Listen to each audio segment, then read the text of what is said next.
Buenos días, hoy día vamos a ver la segunda parte de nuestra unidad 1 que corresponde al análisis bidimensional. En general, el análisis bidimensional corresponde al análisis simultáneo que se hace de dos variables en su conjunto, ¿sí? Es decir, dos características de manera simultánea. Ahora, para hacer este análisis disponemos de las mismas tres herramientas que vimos en el análisis unidimensional, que son las tablas de frecuencia, ¿cierto?, los gráficos y las medidas numéricas de resumen. Vamos a comenzar por las tablas de frecuencia. La tabla de frecuencia que vamos a utilizar se llama en términos genéricos tabla de doble entrada, ¿cierto? Porque entran por dos vías las variables. La variable X entró por fila y la variable Y entró por columnas, tal cual si fuera una matriz, ¿sí? Es decir, aquí se mueven las filas y aquí se moverán las columnas. A esta distribución se le llama conjunta. Y si las variables que registramos aquí son variables cuantitativas, la llamaremos tabla de correlaciones. Y si las variables son cualitativas, la llamaremos tabla de contingencia. De esa manera podemos distinguir la tabla según el tipo de variable que estemos analizando. Ahora, vamos a explicar un poco lo que tenemos aquí. Dentro de la tabla tenemos las frecuencias, ya las conocemos absolutas, ¿cierto? Que es el número de veces que se repite en una categoría. En este caso, las dos categorías simultáneas, es decir, que se repite la categoría J de la variable Y y la categoría Y de la variable X. Luego tenemos los totales de las frecuencias tanto por filas como por columnas, a las que resumiremos en el caso de las filas como n sub i punto, ¿sí? Por ejemplo, n2 punto equivale a la frecuencia de la segunda fila sumada a través de todas las columnas como lo manifiesta el punto. En el caso de n.2 muestra el resumen o la suma a través de todas las filas para la columna 2. Y por último tenemos n punto que es la suma de las frecuencias tanto por fila como por columna. Bien, todas esas explicaciones están dadas aquí, incluidas las frecuencias relativas que, como ya vimos en el caso unidimensional, se pueden obtener simplemente dividiendo cada frecuencia absoluta por el total. Bien, vamos a definir ahora las distribuciones marginales. Las distribuciones marginales no son más que cada una de las variables analizadas de manera aislada de la otra. Por lo tanto, tendremos una marginal fila, ¿sí?, que sería en este caso X, con sus respectivas frecuencias marginales, y luego tenemos la marginal FI, donde tenemos la variable Y con sus respectivas frecuencias marginales. Bien, ahora cabe mencionar que las frecuencias marginales relativas pues se podrán obtener dividiendo cada frecuencia absoluta por el caso total, ¿verdad? Tal cual lo hicimos en el caso unidimensional.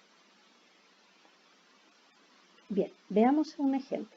En el ejercicio 25 nos presentan una tabla de doble entrada. Un segundo, que se me ha ido todo para abajo. Aquí está. En el ejercicio 25 se nos presenta una tabla de doble entrada en la que tenemos, por un lado, el nivel de productividad que entra por la fila y el número de licencias médicas que entra por las columnas, ¿sí?, cada una con sus respectivas categorías.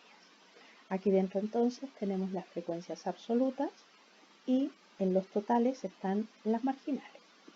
Expliquemos entonces qué significa el 7, por ejemplo.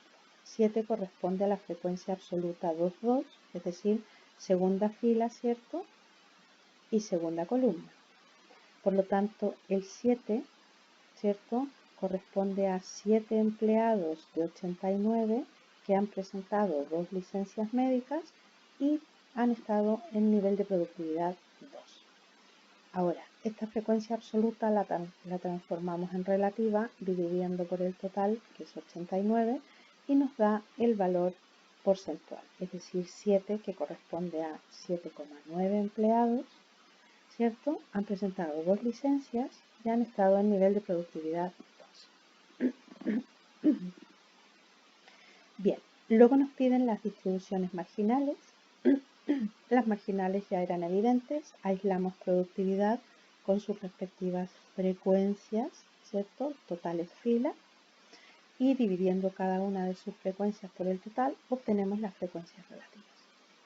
Si aislamos el número de licencias médicas, ¿cierto? Con sus respectivas frecuencias marginales que tenemos aquí en el total, tendremos entonces nuestra marginal columna. Dividiendo cada frecuencia por el total, obtenemos las frecuencias relativas. Bien, nos piden entonces, ¿qué podemos decir del número de licencias que han presentado los trabajadores? Bueno, lo más evidente es que las categorías tienen frecuencias similares, por lo tanto diríamos que es una distribución bastante uniforme. No hay una categoría que esté por sobre otra. Y luego, ¿qué podemos decir respecto del nivel de productividad? Tenemos categorías bastante similares, pero con una clara tendencia al alza. Es decir, en las categorías de productividad más altas hay frecuencias mayores.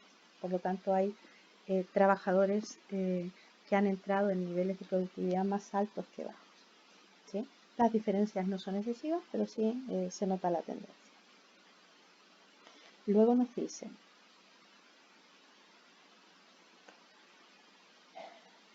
que calculemos la distribución relativa conjunta.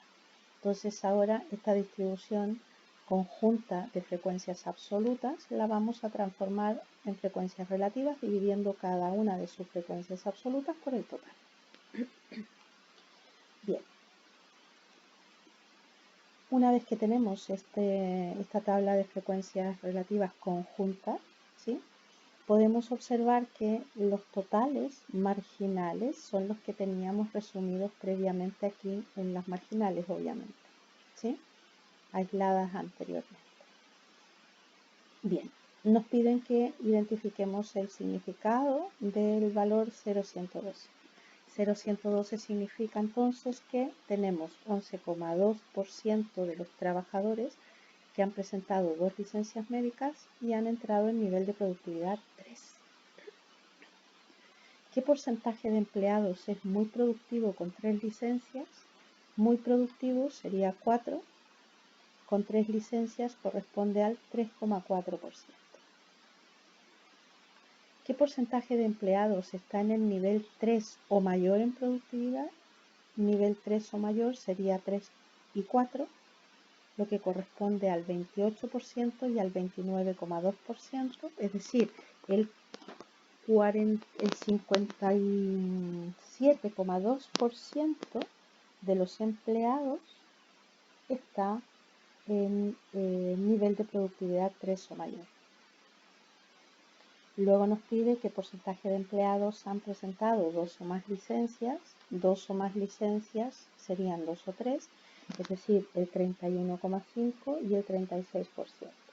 O sea, en total un 67,5% de los empleados han presentado 2 o más licencias.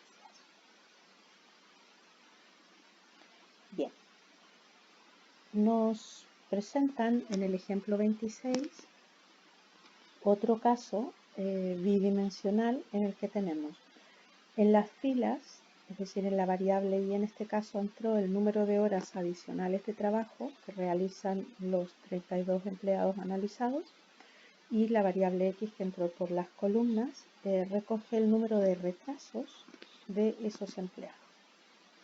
Entonces nos piden interpretar el valor N34. N34 corresponde a la tercera fila, cuarta columna, por lo tanto sería 5. 5 significa que 5 de los 32 trabajadores, ¿cierto?, han presentado 7 retrasos y han debido realizar 11 horas adicionales de trabajo. En el apartado B nos piden explicar el significado de N3 punto. N3 punto corresponde a la frecuencia absoluta de la tercera fila sumada a través de todas las columnas, que corresponde a 10, que sería la marginal. Y significa que 10 de los 32 trabajadores han realizado 11 horas de trabajos adicionales, sin importar el número de retrasos que hayan tenido. Y por último nos piden interpretar n.2, que sería la frecuencia absoluta de la segunda columna sumada a través de todas las filas, que en este caso es 8. Lo que significa que 8 de los 32 trabajadores han presentado 3 retrasos, sin importar el número de horas adicionales que hayan realizado. Muy bien. Vamos al ejemplo 27, que nace de nuestro ejemplo 26 recién y nos pide ahora determinar las marginales. Entonces vamos a determinar la marginal fila, que en este caso corresponde a las horas adicionales de trabajo, ¿cierto? Aislamos entonces la variable con sus respectivas frecuencias absolutas en este caso. Dividiendo cada una de las frecuencias absolutas en el total, obtenemos las frecuencias relativas. Vamos a obtener ahora la marginal columna, ¿cierto? Obtenemos entonces la variable, cada valor de la variable, con sus respectivas frecuencias, y dividiendo cada frecuencia absoluta en el total, obtendremos sus frecuencias relativas. De esa manera entonces obtenemos las marginales solicitadas. Ahora bien, a partir de aquí podemos obtener una conclusión bastante importante, porque nos permite definir claramente cuándo dos variables son estadísticamente independientes. Algo bastante difícil, porque en general la mayoría de las variables están relacionadas, aunque sea de manera mínima, ¿sí? Entonces, ¿qué es lo que nos dice esta fórmula? Es que si es que se cumple la igualdad, es decir, que la conjunta sea igual al producto de las marginales, ¿cierto? Entonces podemos confirmar que esas dos variables estudiadas son independientes. Ahora, esto podemos medirlo a través de las frecuencias absolutas o de las frecuencias relativas, ¿sí? Vamos entonces a ejemplificar esto utilizando nuestro ejemplo 26 en el caso del ejercicio 28. Entonces, en este caso se nos pide verificar la independencia de las dos variables que estábamos estudiando, el número de retrasos y las horas adicionales de trabajo que realiza un empleado. Entonces, yo he seleccionado una cantidad, en este caso el 5. El 5 corresponde a N34, ¿cierto? Que sería la frecuencia absoluta conjunta de la tercera fila, cuarta columna. Y lo que vamos a tratar de confirmar es su independencia, es decir, si la conjunta es igual al producto de sus marginales.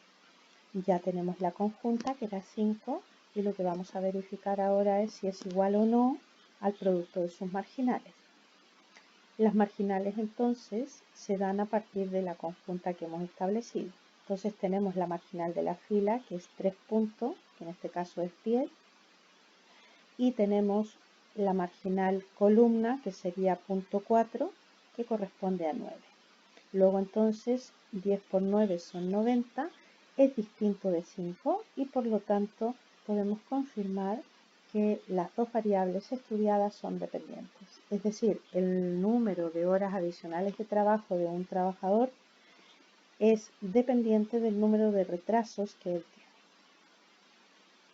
Bien, a partir de aquí también podemos sacar una conclusión bastante importante, y es que nosotros a partir de una distribución bidimensional podemos particularizar los datos, ¿cierto? Es decir, obtener las marginales, pero a partir de las marginales no podremos reconstruir la distribución conjunta. ¿De acuerdo? Bien. Terminado el análisis tabular, vamos a realizar ahora el análisis gráfico. Para el análisis gráfico de las variables que estamos estudiando, vamos a usar lo que llamamos el diagrama de dispersión o nube de puntos. El diagrama de dispersión o nube de puntos consiste en el registro bidimensional, ¿verdad?, de los pares ordenados, es decir, de las dos variables que tenemos que generan esta nube de puntos. Entonces, según la forma que adopte la nube, nosotros podremos identificar la forma que tiene esa relación. Si la nube de puntos es una nube ascendente y muy homogénea, diremos que la relación es directa o positiva y muy estrecha. a diferencia de si la nube de puntos es muy homogénea pero inversa. Diremos que su relación es muy estrecha pero inversa o negativa. La otra situación que puede ocurrir es que la nube de puntos sea muy heterogénea, en la que ni siquiera a veces podemos distinguir la tendencia si es ascendente o descendente. En esos casos diremos que la relación que existe entre las dos variables es mínima. Y por último, también puede ocurrir que tengamos una relación no lineal, es decir, una relación cuadrática o otra. Entonces, que quede claro que nosotros con este diagrama de dispersión lo que procuramos estudiar son las relaciones, ¿cierto?, lineales entre estas dos variables que estamos estudiando, ¿cierto? Pero este mismo diagrama nos permite dilucidar muchas veces si esa relación que tienen es lineal o no, ¿de acuerdo? Bien, vamos a ejemplificar el diagrama de dispersión. Vamos entonces a nuestro ejemplo 29. Nos presentan el precio de venta de un producto y el número de unidades vendidas. Entonces, si nosotros realizamos el diagrama de dispersión, ya sea manual o en cualquier software, incluso en Excel resulta muy fácil, entonces podemos observar que la nube de puntos es una nube descendente muy estrecha. Por lo tanto, esperaríamos que la relación que hay entre la cantidad de unidades vendidas de este producto y su precio sea muy estrecha, pero inversa. Es decir, en la medida que aumenta el número de unidades vendidas, el precio disminuirá y en la medida que disminuye el número de unidades vendidas, el precio aumentará. Muy bien, vamos al análisis numérico, ¿cierto? Como última herramienta de análisis bidimensional. En el caso de las variables cuantitativas, tenemos dos indicadores. Tenemos la covarianza y el coeficiente de correlación. Es muy importante traer del análisis unidimensional los promedios y las varianzas ya sabidos, es decir, que los sepamos más o menos identificar, calcular e interpretar, porque los vamos a utilizar ahora. Entonces, la covarianza, por un lado, recoge la variabilidad conjunta que tienen las dos variables, pero de ella solo sirve su signo. Es decir, la magnitud no me la puede indicar. Por lo tanto, se queda un poco coja la información porque solo voy a poder obtener su signo. Por eso necesitamos otro indicador que también, además del signo, nos dé la magnitud. Ese es entonces el coeficiente de correlación. Este coeficiente de correlación utiliza a la covarianza, ¿cierto? Corresponde a su numerador y está dividido por la multiplicación de las desviaciones típicas unidimensionales que yo mencionaba anteriormente. Ahora, este coeficiente de correlación fluctúa entre -1 y 1. ¿Sí? En la medida que esté más cercano a -1, la relación es más inversa, más fuerte. Y en la medida que esté cercano a 1, su relación es más fuerte, pero directa o positiva. Y en los valores centrales cercanos a 0, la relación es muy baja. Bien, ahí hay otra fórmula de la covarianza con la que se puede calcular todo bastante más fácil. ¿Sí? Haremos este cálculo una vez a mano y luego ya habrá que aprender a utilizar la calculadora. Bien, aquí hay una regla de interpretación para que no la olviden del coeficiente de correlación que acabamos de comentar. Bien, vamos al ejemplo 30, que viene de nuestro ejemplo 29, del número de unidades vendidas y el precio de venta, ¿cierto? Y nos piden calcular e interpretar el coeficiente de correlación. Registramos en esta tabla todos los valores de x de y, los valores de x cuadrado y y los valores de x por y. ¿Sí? Traemos también el caso unidimensional los promedios y las desviaciones típicas, ¿verdad?, de cada una de las variables. Con todo ello entonces ya podemos ir a calcular la covarianza.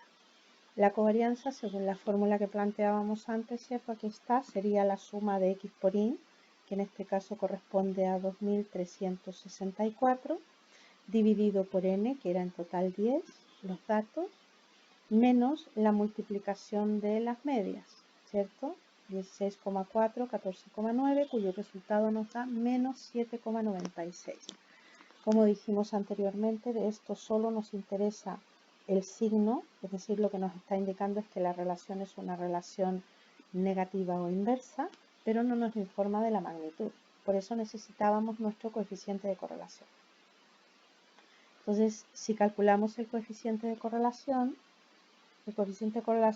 era la covarianza dividido por la multiplicación de las desviaciones típicas, ¿cierto? Por lo tanto, si operamos todo esto, el resultado es menos 0,943. Con esto entonces confirmamos que la relación es inversa o negativa, pero además podemos confirmar la magnitud, es decir, la fuerza de esa relación es alta, están estrechamente relacionados, es decir, basta que se mueva un poquito el precio, por ejemplo, que suba, para que disminuya el número de unidades vendidas, o basta que disminuya un poco el precio para que aumente el número de unidades vendidas. ¿Sí? Es importante, lo que decía yo antes, que tenemos que aprender a utilizar la calculadora para obtener estos valores. ¿Sí? En un próximo video yo les voy a enseñar a usar la calculadora para obtener estos valores. Bien, con esto entonces hemos terminado el análisis cuantitativo para las variables cuantitativas, ¿cierto? Valga la redundancia. Pero vamos a ver ahora cómo opera el análisis para las variables cualitativas. Para ello tenemos dos indicadores, ¿cierto? Tenemos el valor chi cuadrado y el coeficiente de contingencia.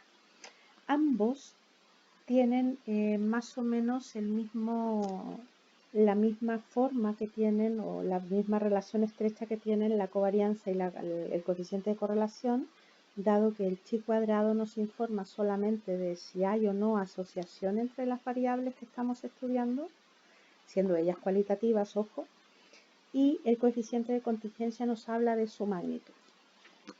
Bien, vamos a explicar todo con un ejemplo.